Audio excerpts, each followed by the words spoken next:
KP3 geographic channel में आप सबका बहुत बहुत स्वागत है। आइए आज हम लोग अध्याय 11 वायुमंडल में जल के महत्वपूर्ण प्रश्नों का अध्ययन करते हैं। आइए देखते हैं। सबसे पहले उत्तर प्रदेश NCERT पाठ्य पुस्तक के प्रश्नोत्तर हैं और बहुवैकल्पिक प्रश्न हमारे सामने हैं, जिसमें पहला प्रश्न है, मानव के लिए वायुमंडल का सबसे महत्वपूर्ण घटक निम्नलिखित में से कौन सा है। 4 ऑप्शन दिए गए हैं, चारों में से जो सही उत्तर है वो है का जल वाष्प। और इस प्रकार से हम कह सकते हैं कि मानव के लिए वायुमंडल का सबसे महत्वपूर्ण घटक निम्नलिखित में से जल वाष्प है। आगे चलते हैं। आगे है अगला प्रश्न, निम्नलिखित में से वह प्रक्रिया कौन सी है जिसके द्वारा जल द्रव से गैस में बदल जाता है। 4 ऑप्शन दिए गए हैं, चारों में से सही उत्तर है वो है खा वाष्पीकरण। और इस प्रकार से कह सकते हैं कि निम्नलिखित में से वह प्रक्रिया वाष्पीकरण है जिसके द्वारा जल द्रव से गैस में बदल जाता है। आगे अगला प्रश्न है, निम्नलिखित में से कौन सा वायु की उस दशा को दर्शाता है जिसमें नमी उसकी पूरी क्षमता के अनुरूप होती है। 4 ऑप्शन हैं, चारों में से घा उत्तर सही है, संतृप्त हवा। और इस प्रकार से हम कह सकते हैं कि निम्नलिखित में से संतृप्त हवा वायु की उस दशा को दर्शाता है जिसमें नमी उसकी पूरी क्षमता के अनुरूप होती है। आइए आगे चलते हैं। चौथा प्रश्न है, निम्नलिखित प्रकार के बादलों में से आकाश में सबसे ऊंचा बादल कौन सा है। 4 ऑप्शन दिए गए हैं, चारों में से सही उत्तर है पच्छाब। और इस प्रकार से हम कह सकते हैं कि निम्नलिखित प्रकार के बादलों में से आकाश में सबसे ऊंचा बादल पच्छाब है। आगे चलते हैं। आगे हम लोग देखेंगे अति लघु उत्तरीय प्रश्न। इसका उत्तर 30 शब्दों में देना होता है। आइए देखते हैं। पहला प्रश्न है, वर्षण के 3 प्रकारों के नाम लिखें। इसका उत्तर इस प्रकार है, वर्षण के 3 प्रकार इस प्रकार हैं, जिसमें पहला है संवहनिक वर्षा, दूसरा है पर्वतीय वर्षा और तीसरा है चक्रवातीय वर्षा। आगे चलते हैं। आगे नेक्स्ट क्वेश्चन है, सापेक्ष आर्द्रता की व्याख्या कीजिए। इसका उत्तर इस प्रकार है, वायुमंडल में विद्यमान आर्द्रता के प्रतिशत को सापेक्ष आर्द्रता कहते हैं। आगे चलते हैं। आगे है अगला प्रश्न, ऊंचाई के साथ जलवाष्प की मात्रा तेजी से क्यों घटती है। इसका उत्तर इस प्रकार है, ऊंचाई बढ़ने के साथ साथ तापमान घटता चला जाता है और इस प्रकार से पवनों में जलवाष्प ग्रहण करने की क्षमता घटते जाने से ऊंचाई के साथ जलवाष्प की मात्रा भी तेजी से घटती है। आगे अगला प्रश्न है, बादल कैसे बनते हैं, बादलों का वर्गीकरण कीजिए। आइए देखते हैं। इसका उत्तर इस प्रकार है, बादल वायुमंडल में छोटे छोटे जल कणों या हिमरवों के संहत होने से बनते हैं। बादलों का वर्गीकरण नंबर 1 है पच्छाब मेघ, दूसरा है कपासी मेघ, तीसरा है अस्तरी मेघ, चौथा है वर्षा मेघ के रूप में किया गया। और आगे चलते हैं। आगे हम लोग देखेंगे लघु उत्तरीय प्रश्न और इसका उत्तर 150 शब्दों में देना होता है। आइए देखते हैं। पहला प्रश्न है, विश्व के वर्षण वितरण के प्रमुख लक्षणों की व्याख्या कीजिए। आइए देखते हैं इसका उत्तर इस प्रकार है। विश्व के वर्षण वितरण के प्रमुख लक्षण। विश्व में होने वाली वार्षिक वर्षा की औसत मात्रा पर दृष्टिपात करने से हमें विश्व में वर्षण के वितरण के निम्न प्रमुख लक्षण दिखाई पड़ते हैं, जो इस प्रकार है। जिसमें पहला है, विश्व में सर्वाधिक वर्षा विषुवत वृत्त पर होती है, क्योंकि वहाँ महासागरों में वाष्पीकरण होता है तथा प्रतिदिन संवहनीय वर्षा होती है। नेक्स्ट है, विषुवत वृत्त से क्रम से उत्तर दक्षिण की ओर दूर जाने पर वर्षण का वितरण घटता चला जाता है। नेक्स्ट है, सागरीय तटीय क्षेत्र महाद्वीपों के आंतरिक भागों की अपेक्षा अधिक वर्षा ग्रहण करते हैं। नेक्स्ट है, विषुवत रेखीय प्रदेशों में साल भर वर्षा होती है। मानसून प्रदेशों में ग्रीष्म ऋतु में पश्चिमी यूरोप तुल्य तथा भूमध्य सागरीय प्रदेशों में केवल शीत ऋतु में ही वर्षा हो पाती है। आगे चलते हैं। आगे है नेक्स्ट पॉइंट, उष्ण मरुस्थलों में विश्व की सबसे कम वर्षा होती है। यहाँ वर्ष के यदा कदा ही वर्षा हो पाती है। नेक्स्ट है, महाद्वीपों के पूर्वी भाग व्यापारिक पवनों से अधिक वर्षा प्राप्त करते हैं, जबकि महाद्वीपों के पश्चिमी भागों में पछुआ पवनों से कम वर्षा हो पाती है। आगे है, ध्रुवीय प्रदेशों में तापमान शून्य से भी नीचे रहने के कारण वाष्पीकरण न होने से वर्षा नहीं होती है। इन क्षेत्रों में लगातार हिमपात होता रहता है। संसार में अक्षांशीय भिन्नताएं होने के कारण स्थल तथा जल क्षेत्र वर्षा वितरण के प्रतिरूप को जटिल बना देते हैं, और इस प्रकार से यही कारण है कि विश्व के मध्य अक्षांश कम वर्षा प्राप्त कर पाते हैं। पर्वतीय ढालों के पवनाभिमुख ढाल अधिक वर्षा प्राप्त करते हैं, जबकि पवनों के विपरीत पड़ने वाले ढाल वृष्टि छाया प्रदेश में आ जाने के कारण कम वर्षा प्राप्त कर पाते हैं। आगे है अगला प्रश्न, संघनन के कौन कौन से प्रकार हैं? ओस एवं तुषार के बनने की प्रक्रिया की व्याख्या कीजिए। आइए देखते हैं इसका उत्तर इस प्रकार है। संघनन के प्रकार, जलवाष्प जिस प्रक्रिया से जल कणों में परिवर्तित होती है उसे संघनन कंडेंसेशन कहा जाता है। ऊष्मा का ह्रास ही संघनन का कारण बनता है, और इस प्रकार से आर्द्र हवा ठंडी होने पर जल वाष्प को जल कणों में बदलते समय संघनित हो जाती है, और इस प्रकार से संघनन के प्रमुख रूप इस प्रकार हैं, जिसमें पहला है ओस या ड्यू, दूसरा है तुषार जिसे स्नो कहते हैं, तीसरा है कोहरा या कुहासा या इंग्लिश में फॉग कहा जाता है, और चौथा है बादल जिसे इंग्लिश में क्लाउड कहते हैं।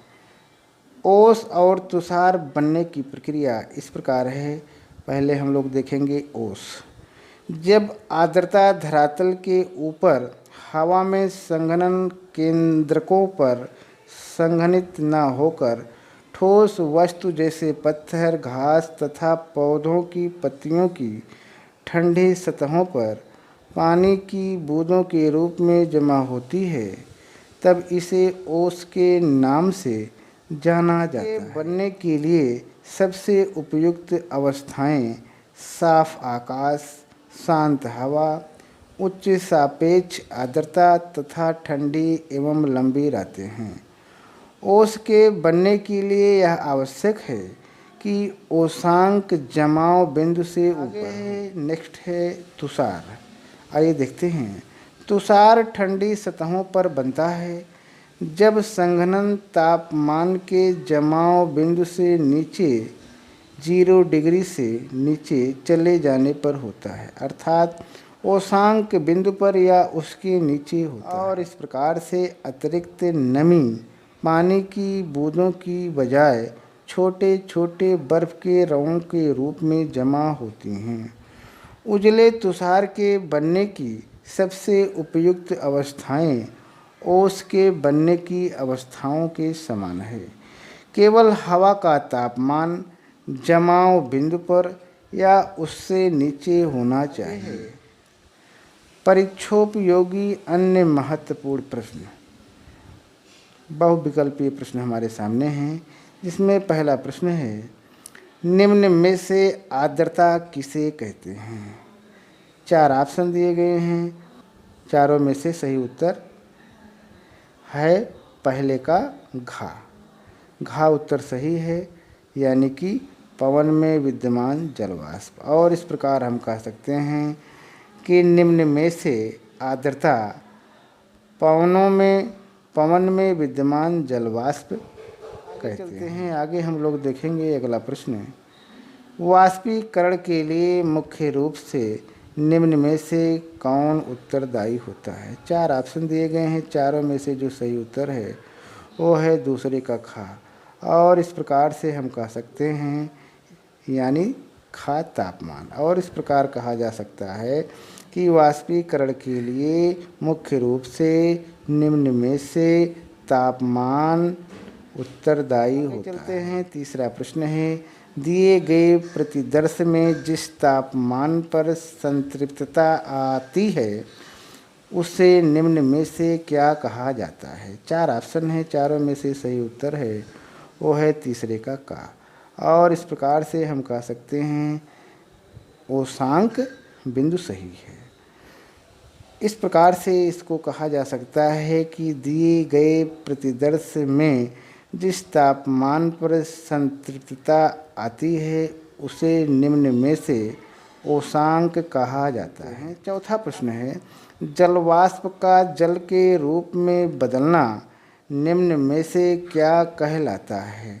4 ऑप्शन हैं, चारों में से जो सही उत्तर है वो है चौथे का खा उत्तर सही है। और इस प्रकार से कहा जा सकता है कि खास संघनन यही उत्तर सही है। इस प्रकार कह सकते हैं कि जलवाष्प का जल के रूप में बदलना निम्न में से संघनन कहलाता है। आगे हम लोग देखेंगे, 5वां प्रश्न है और 5वां प्रश्न इस प्रकार है कि जलवाष्प के गैसीय अवस्था से तरल अथवा ठोस अवस्था में बदलने की क्रिया को निम्न में से क्या कहते हैं? 4 ऑप्शन हैं, चारों में से जो सही उत्तर है वो है 5वें का उत्तर सही है। और इस प्रकार से कहा जा सकता है कि संघनन सही है। इस प्रकार कह सकते हैं कि जलवाष्प के गैसीय अवस्था से तरल अथवा ठोस अवस्था में बदलने की क्रिया को निम्न में से संघनन कहते हैं। आगे चलते हैं हम लोग, आगे है 6ठा प्रश्न, वायुमंडल के कुल भार का निम्न में से कितने प्रतिशत जलवाष्प के रूप में विद्यमान है? 4 ऑप्शन दिए गए हैं, चारों में से सही उत्तर है 6ठे का। और इस प्रकार से हम कह सकते हैं कि 3% का उत्तर सही है। इसको इस प्रकार कह सकते हैं, वायुमंडल के कुल भार का निम्न में से 3% जलवाष्प के रूप में विद्यमान है। आगे 7वां प्रश्न है, जमी हुई वर्षा की बूंदों तथा पिघलकर पुनः जमे बर्फ के कणों के वर्षण को निम्न में से क्या कहते हैं? 4 ऑप्शन हैं, चारों में से सही उत्तर है 7वें का गा। और 7वें का गा उत्तर सही है। और इस प्रकार से कहा जा सकता है कि सही उत्तर सहिम वृष्टि गा है। और इस प्रकार से कह सकते हैं कि जमी हुई वर्षा की बूंदों तथा पिघलकर पुनः जमे बर्फ के कणों के वर्षण को निम्न में से सहिम वृष्टि कहते हैं। आगे चलते हैं, आगे है 8वां प्रश्न,